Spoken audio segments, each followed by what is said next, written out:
ជំរាបសួរបងប្អូនដែលកំពុងទទួលស្នាសូមស្វាគមន៍មកកាន់ទឹកដីអង្គរខេត្តសៀមរាបថ្ងៃនេះបងនឹងនាំអារម្មណ៍បងទាំងអស់គ្នាទៅកាន់ត្បូងដ៏ល្អឯកមួយនៃសិល្បៈខ្មែរដែលគេប្រសិទ្ធនាមថាបន្ទាយស្រីឬបន្ទាយនារី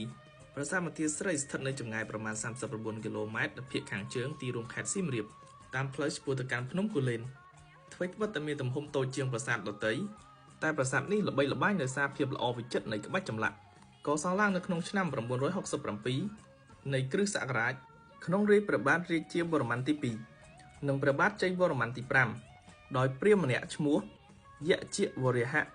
ដើម្បីឧទ្ទិសដល់ព្រះឥសូរឈ្មោះដើមរបស់ប្រាសាទនេះគឺត្រីភូវៈនមហេស្វរៈឬឥសូរបរៈដែលមានន័យថាក្រុងរបស់ឥសូរបងមើលចុះសំណង់ភាគច្រើននៃប្រាសាទនេះធ្វើពីថ្មភក់ពណ៌ក្រហមកាឈូកដែលងាយស្រួលឆ្លាក់និងផ្ដល់នូវសោភ័ណភាពដ៏ប្លែកគេនិយាយថាក្បាច់ចម្លាក់នៅបន្ទាយស្រីនេះល្អិតល្អន់ជ្រាលជ្រៅនិងមានភាពទន់ភ្លន់ដោយស្នាដៃនារីនេះហើយជាមូលហេតុដែលនាំឲ្យមានការហៅថាបន្ទាយស្រីរហូតមកដល់បច្ចុប្បន្នដែលមានន័យថាបន្ទាយនៃសិរីមង្គលឬបន្ទាយនៃភាពល្អឥតខ្ចោះដូច្នេះប្រសិនបើបងមានឱកាសបានមកទស្សនាអង្គរសូមកុំរំលងការមកដល់ត្បូងពេជ្រនៃសិល្បៈខ្មែរមួយនេះប្រាសាទបន្ទាយស្រីនឹងរងចាំស្វាគមន៍បងទាំងអស់គ្នាមកគយគន់ភាពអស្ចារ្យនៃកេរដំណែលដូនតាខ្មែរយើងដំណើរកម្សាន្តដ៏រីករាយរបស់បងចាប់ផ្ដើមពីទីនេះ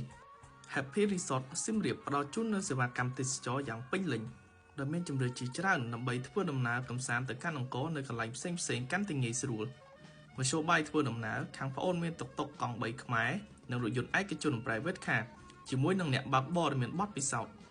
បើបងចង់យល់ដឹងកាន់តែច្បាស់អំពីប្រវត្តិដ៏អស្ចារ្យផ្សេងខាងប្អូនអាចរៀបចំមគ្គុទ្ទេសក៍ទេសចរផ្លូវការសម្រាប់ជូនបងបានទាំងភាសាខ្មែរភាសាបរទេសផ្សេងបានទាំងអស់បើល្អយ៉ាងនឹងហើយនៅចាំដល់ពេលណាទៀតបងមក